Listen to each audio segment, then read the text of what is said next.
Hello નમસ્કાર વિદ્યાર્થી મિત્રો, વેદ ડિજિટલ એજ્યુકેશનમાં આપનું હાર્દિક સ્વાગત છે।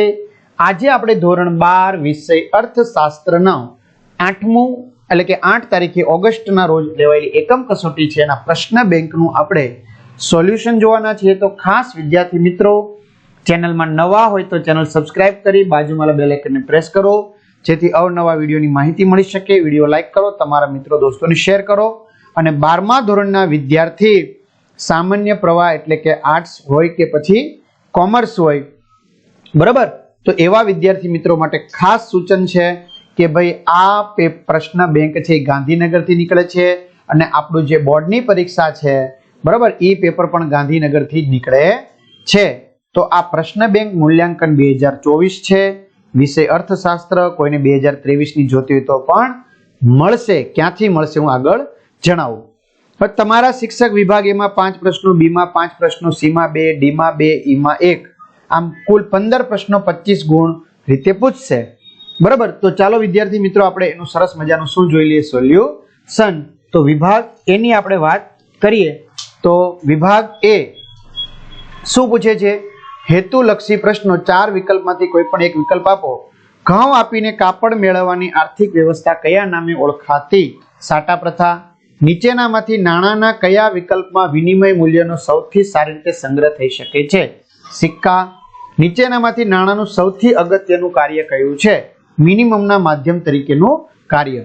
હવે ઘણા વિદ્યાર્થી મિત્રોનું એવું કહેવું છે કે સર ઇકોનોમિક્સ બીએ વાંચવામાં કંટાળો આવે છે, બરાબર, એના સ્વાધ્યાયની અમારે પીડીએફ જોવે છે, બીજા વિષયના પણ સ્વાધ્યાયની પીડીએફ જોવે છે, બરાબર। ઇકોનોમિક્સના વિડીયો સવાણી સરના ક્યાંથી મળશે? તો ભાઈ આ બધું તમને વેદ ડિજિટલ એજ્યુકેશન નામની એપ્લિકેશન જે ગૂગલ પ્લે સ્ટોર કે જ્યાંથી તમે ગેમ ડાઉનલોડ કરવાના છો તો ત્યાં જઈને ડાઉનલોડ કરો, જેમાં બધા જ વિષયના પાઠ્યપુસ્તકના પ્રકરણની સમજૂતીના વિડીયો, સ્વાધ્યાય અભ્યાસની સમજૂતીના વિડીયો, પીડીએફ મટીરીયલ, અને ખાસ વિદ્યાર્થી મિત્રોને મૂંઝવે છે એ કે પરીક્ષા માટે ઉપયોગી જે અસાઇનમેન્ટ છે તો અસાઇનમેન્ટ ક્યાંથી મળશે?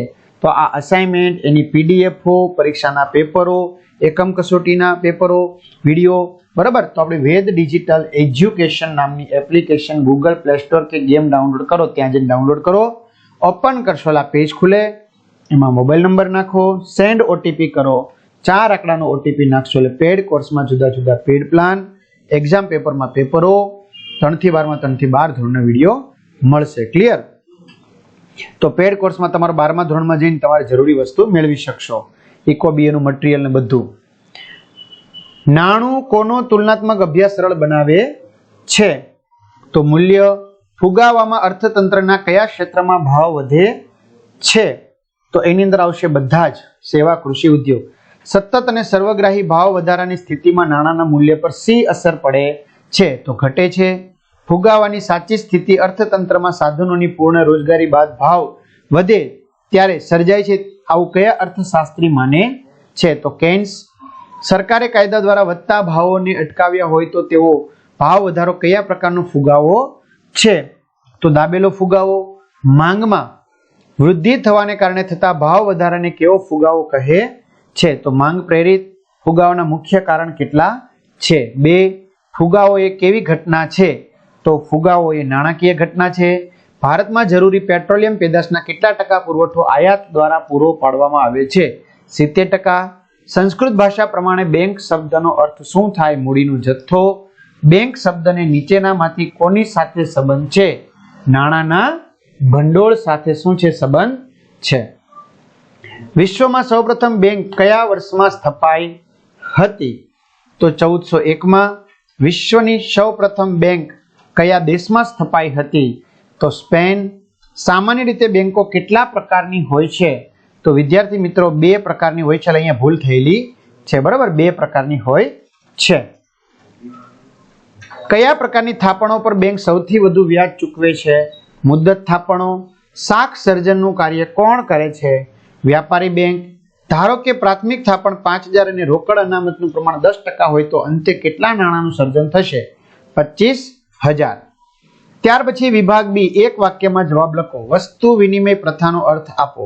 તો વસ્તુ વિનિમય પ્રથા એટલે વસ્તુ કે સેવાના બદલામાં અન્ય વસ્તુ કે સેવા મેળવવાની પ્રથા। સાટા પ્રથા કયા કારણે મર્યાદાવાળી બની? તો શ્રમ વિભાજન, ઔદ્યોગિકરણ, શહેરીકરણ અને વૈશ્વિકીકરણને કારણે મર્યાદાવાળી બની. રાજાશાહી વ્યવસ્થા આવતા કયા નાણાંની શરૂઆત થઈ? તો કિંમતી પથ્થર, સિક્કાઓની શરૂઆત થઈ. તો અહીંયા બધા સવાલ જવાબ મળી જાય મિત્રો. આપણે અહીંયા લઈ લઈએ. આધુનિક આર્થિક જગતમાં તમામ આર્થિક પ્રવૃત્તિના કેન્દ્ર સ્થાને કોણ છે? નાણું. આર્થિક વિકાસમાં અવરોધક કોણ છે? બરાબર. તો આનો જવાબ વિદ્યાર્થી મિત્રો તમારે અમને શું કરવાનો છે? કમેન્ટ કરવાનો છે. એટલે અમને પણ ખબર પડે કેટલા જવાબ કમેન્ટ આવે છે. બરાબર. હા, પછી એમ કે સર તમે આખું સોલ્યુશન નથી આપતા, ઓરિજિનલ સોલ્યુશન નથી આપતા, એવી કમેન્ટ બહુ કરે. એટલે ભાઈ જે આપીએ છીએ એ તો લઈ લ્યો તમે. બરાબર. હવે અમે કહી છીએ કે તમે આવી કોમેન્ટ લખો તો આનો જવાબ, તો અમને ખબર પડે ને તમે અહીંયા સુધી વિડીયો જોયો 6 મિનિટ સુધી. લર્નરે આપેલી ફુગાવાની વ્યાખ્યા જણાવો.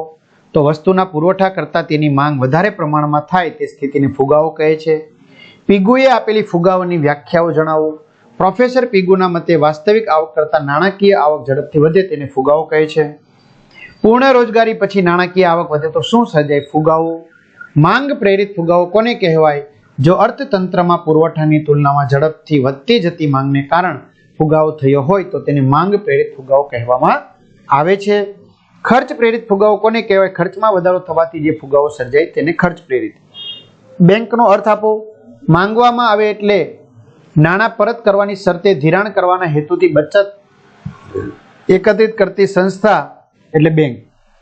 વિશ્વની સૌપ્રથમ સ્થપાયેલી બેંકનું નામ જણાવો. Bank of Barcelona. ભારતમાં વેપારી બેંકના મોટે ભાગે કેટલા પ્રકારની થાપણો હોય છે? 3. સામાન્ય રીતે કયા ખાતાની થાપણો વધુ તરલ હોય છે? ચાલુ ખાતાની.